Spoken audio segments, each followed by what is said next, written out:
Magandang buhay mga bata!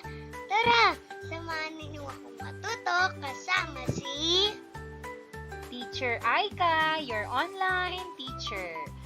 Please don't forget to subscribe, like, share, and hit the notification bell for more videos. Thank you! Revised K-12 Curriculum EPP, Agriculture and Fishery Arts, Grade 5, Quarter 2, Lesson 1. Ang ating mga aralin ngayong linggo ay tungkol sa kahulugan ng animal production at mga sangay nito, kahalagahan at kabutihang dulot sa pag-aalaga ng poultry animals sa natural na pamamaraan. Muli, ako si Teacher Aika, ang inyong online teacher. Simulan na natin! Mga kasanayan at layunin. Una, natatalakay ang kahulugan ng animal production at mga sangay nito. At pangalawa, natatalakay ang kahalagahan at kabutihang dulot sa pag-aalaga ng poultry animals sa natural na pamamaraan. Mga nilalaman. Kahulugan ng animal production at mga sangay nito. Kahalagahan at kabutihang dulot sa pag-aalaga ng poultry animals sa natural na pamamaraan. Unang araw. Maikling balik-aral. Bilang paghahanda, panimula at pagbibigay diin sa nilalaman ng buong unit o markahan, ang pag-aalaga ng hayop ay makatutulong sa kabuhayan ng isang mag-anak. Hindi lamang ito isang hanap buhay, kundi maaari rin itong gawing libangan na magbibigay kasiyahan sa bawat tao.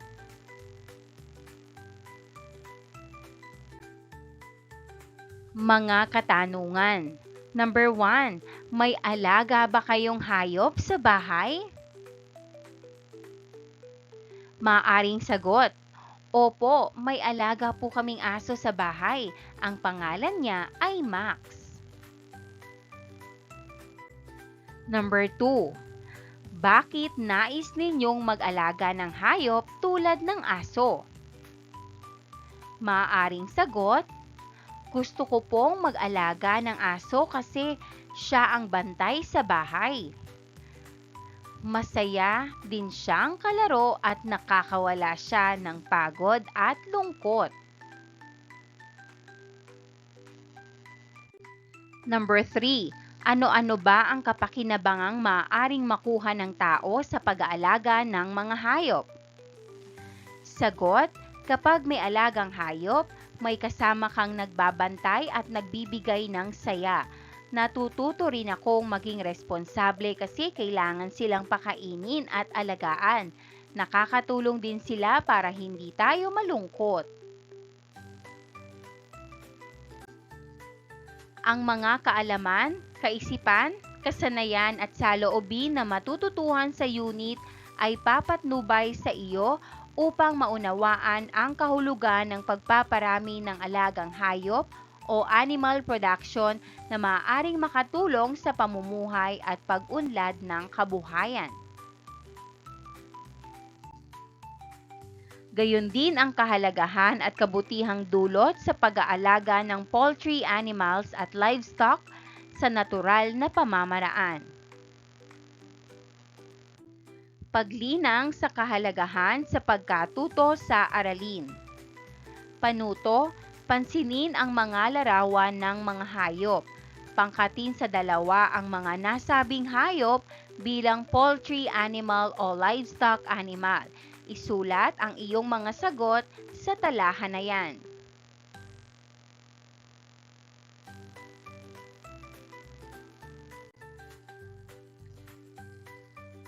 Narito ang mga hayop: pugo, manok, pato, baboy, baka, at kambing. Tukuyin kung ito ba ay poultry animals o livestock animals. Sagutan natin, poultry animals, pugo, manok, at pato. Livestock animals, baboy, baka, at kambing. Paghawan ng bokabularyo sa nilalaman ng aralin. Panuto, pagtapatin ang mga salita sa hanay A sa kanilang mga kahulugan sa hanay B sa pamamagitan ng pagkonekta ng mga letra. Number 1, poultry animals. Ang sagot, letter B, mga hayop na may pakpak, dalawa ang paa, at nangingitlog. Number 2, livestock animals. Ang sagot, D, mga uri ng hayop na may 4 na paa at nanganganak ng buhay. Number 3, pinagkukunan. Ang sagot, A, pinagmumula ng isang produkto o bagay na maaaring pakinabangan. Number 4, kahalagahan. Ang sagot, C, importansyang nakukuha sa isang bagay o gawain.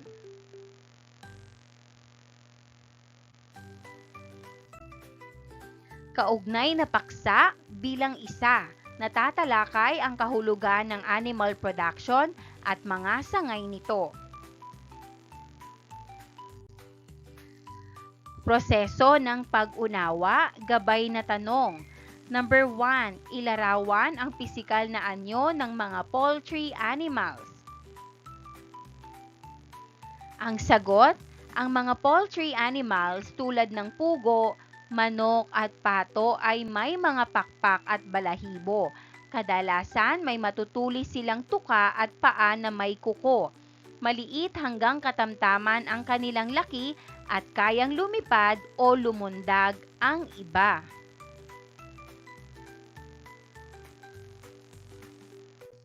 Number 2, ilarawan ang pisikal na anyo ng mga livestock animals. Ang sagot, ang mga livestock animals tulad ng baboy, baka at kambing ay may 4 na paa at makakapal na katawan. Kadalasan, may balahibo o buhok sila sa katawan. Malalaki ang mga ito kumpara sa poultry at ginagamit para sa karne, gatas o iba pang produkto. Number 3, ano ang kahulugan ng animal production? Sagot, ang animal production ay ang pag-aalaga at pagpaparami ng mga hayop tulad ng poultry at livestock para magkaroon ng pagkain at iba pang produkto. Halimbawa, gatas, karne, itlog, balat, at balahibo. Ginagawa ito para makatulong sa kabuhayan ng tao at magkaroon ng sapat na pagkain.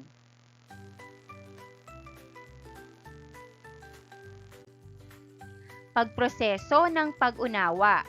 Marami sa atin ang kinagigiliwan ang pag-aalaga ng hayop bilang pet o pansariling alaga, tulad ng pag-aalaga ng aso, pusa, kuneho, kalapati, at marami pang iba.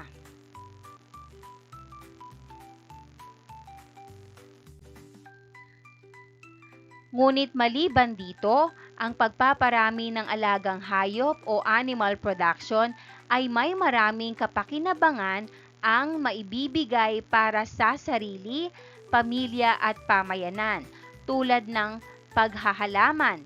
Isang gawaing kapaki-pakinabang din ang pag-aalaga ng hayop.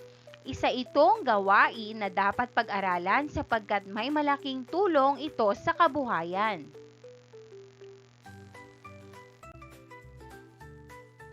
Ang animal production ay nahahati sa 2 sangay.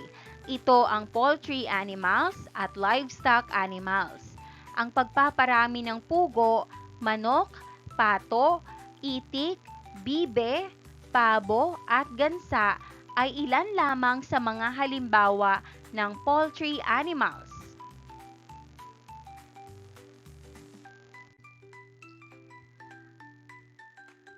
Ang poultry animals ay ang mga hayop na may pakpak, dalawang paa at nangingitlog. Ang mga ito ay maaaring magbigay ng itlog at karne na maaaring ipagbili.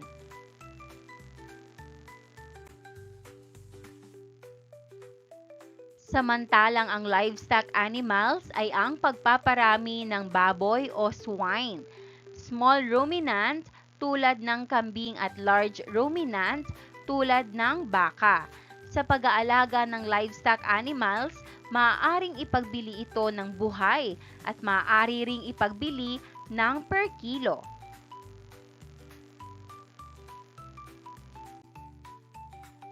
Ikalawang araw.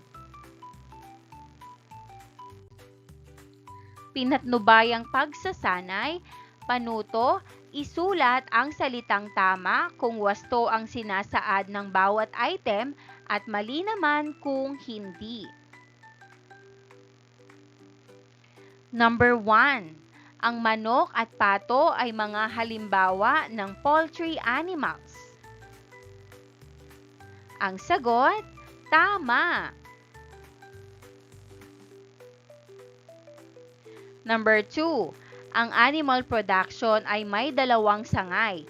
Ito ang poultry animals at livestock animals. Ang sagot, tama.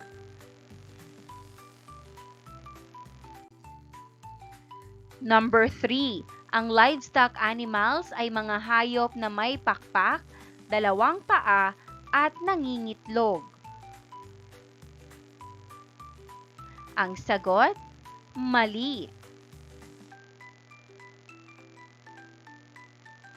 Number 4. Ang kambing ay halimbawa ng small ruminant animals. Ang sagot, tama. Number 5. Ang livestock animals ay nagbibigay ng karne. Ang sagot, tama. Paglalapat at pag-uugnay, gawain bilang isa, concept map. Panuto, kumpletuhin ang concept map. Animal production. Ito ay nahahati sa dalawa. Una ay poultry animals, pangalawa ay livestock animals. Poultry animals, mga halimbawa gaya ng pugo, manok, at pato. Livestock animals naman ay nahahati sa dalawa. Small ruminants, kambing, tupa, usa. Pangalawa ay large ruminants, gaya ng kalabaw, baka, at yak. Ikatlong araw, kaugnay na paksa bilang 2, natatalakay ang kahalagahan at kabutihang dulot sa pag-aalaga ng poultry animals sa natural na pamamaraan. Proseso ng pag-unawa, gabay na tanong. A. Sa inyong sariling pang-unawa, nakapagbibigay ba ng kabutihan ang pag-aalaga ng mga hayop tulad ng mga poultry animals?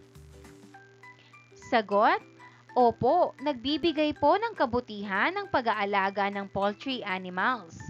Kasi nakapagbibigay sila ng itlog at karne na kinakain namin sa bahay.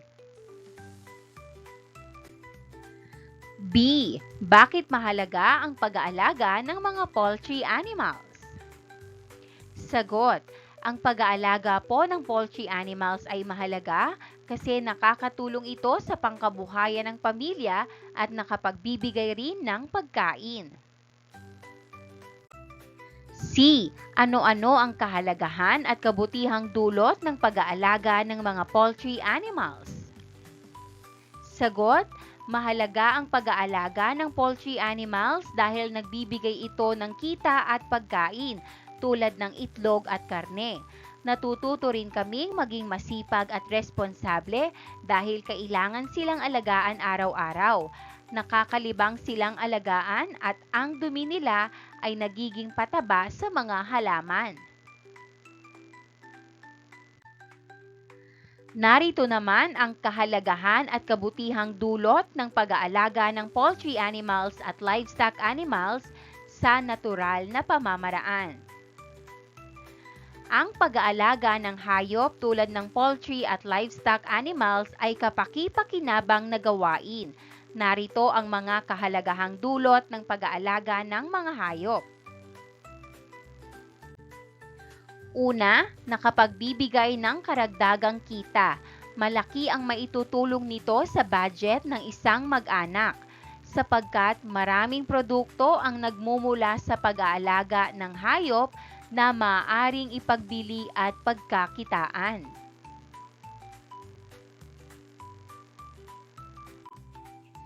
Pangalawa, nagbibigay hanap buhay sa mamamayan at pamayanan.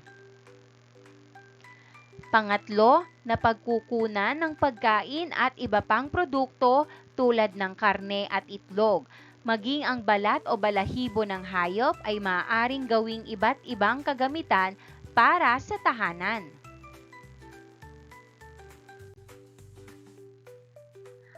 Narito naman ang kabutihang dulot ng pag-aalaga ng poultry animals sa mga tao.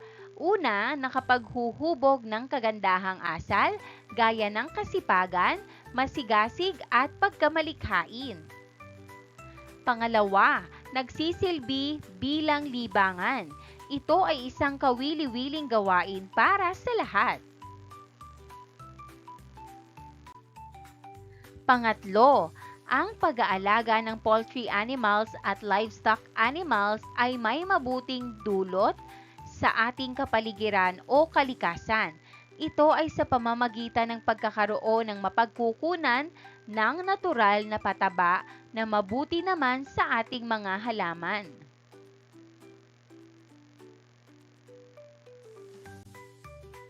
Pinatnubayang pagsasanay, panuto, iguhit ang puso kung ang pangungusap ay nagsasaad ng kahalagahan ng pag-aalaga ng hayop at bilog naman kung nagsasaad ng kabutihang dulot.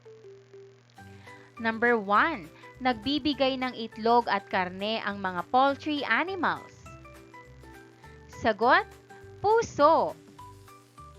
Number 2, ang pag-aalaga ng poultry animals ay nakakalibang na gawain. Ang sagot, bilog. Number 3, maituturing na isang marangal na hanap buhay ang pag-aalaga ng mga hayop. Ang sagot, puso.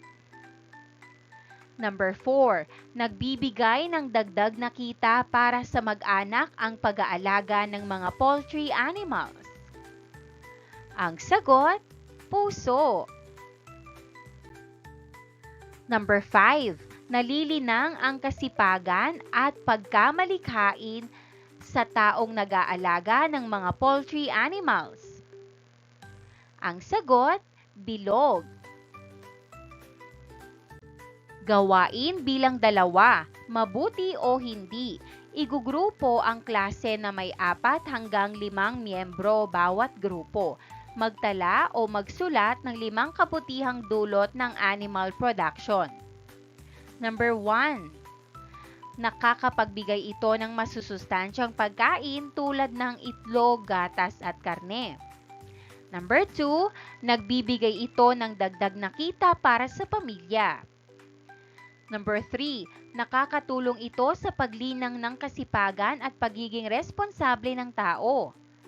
Number 4, nagiging libangan at nakakapagpasaya ito sa mga nag-aalaga. Number 5, ang dumi ng mga hayop ay nagiging natural na pataba para sa mga tanim.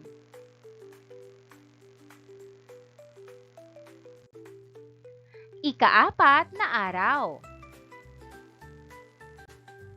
Pabaong pagkatuto, tanong-tugon, ano ang kahulugan ng animal production? Sagot, ang animal production ay ang pag-aalaga at pagpaparami ng mga hayop para makakuha ng pagkain at iba pang bagay na kapaki-pakinabang tulad ng karne, itlog at gatas. Number 2, ano-ano ang sangay ng animal production? Sagot, may dalawang sangay ang animal production. Ito ay ang poultry animals tulad ng manok, pato, at pugo, at livestock animals tulad ng baboy, baka, at kambing. Number 3, ano-ano ang mga kabutihang dulot ng pag-aalaga ng hayop para sa sarili, pamilya, pamayanan at kalikasan? Sagot, ang pag-aalaga ng hayop ay nagbibigay ng pagkain para sa pamilya. Nakakatulong din ito para kumita ang mga tao at magkaroon ng hanap buhay. Ang dumi ng mga hayop ay nagiging pataba na mabuti para sa mga halaman. Nakakatulong ito sa pamayanan dahil nagbibigay ito ng trabaho at pagkain sa iba. Number 4, paano makakatulong ang pagkakaroon ng kaalaman sa animal production upang magkaroon ng disenteng hanap buhay ang bawat Pilipino at nang mapaunlad ang kalagayang pang-ekonomiya ng bansa?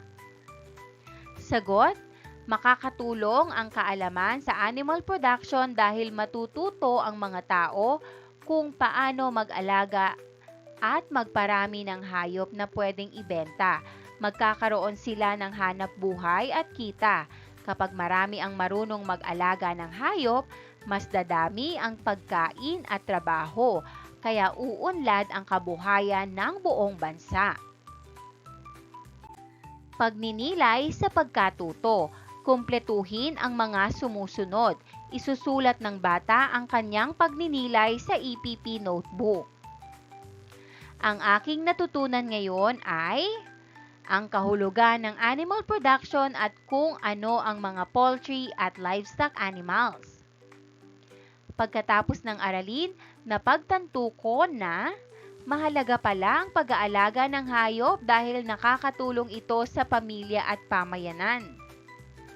Bilang mag-aaral, gagamitin ang aking napag-aralan sa pamamagitan ng pag-aalaga ng hayop sa tamang paraan at pagtulong sa aming bakuran para magkaroon ng dagdag na kita at pagkain. Pagsusulit. Basahin ang mga sumusunod na pangungusap. Isulat sa patlang kung ito ay tama o mali. Number 1. Ang animal production ay isang gawain na maaaring mapagkakitaan ng pamilya. Ang sagot, tama. Number 2. Ang pag-aalaga ng kambing ay halimbawa ng small ruminant animals. Ang sagot, tama. Number 3. Ang pag-aalaga ng baboy ang nag-iisang alagang hayop para sa livestock. Ang sagot, mali.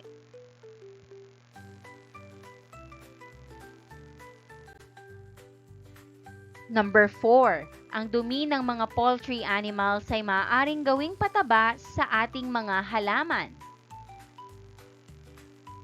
Ang sagot, tama. Number 5. Hindi nakakalibang ang pag-aalaga ng hayop dahil ito ay nangangailangan ng mahabang oras na pag-aalaga. Ang sagot, mali. Maraming salamat sa panonood. Huwag kalimutang i-like at mag-subscribe para sa higit pang educational content. I-click ang bell icon para ma-update ka sa ating mga bagong video. Salamat!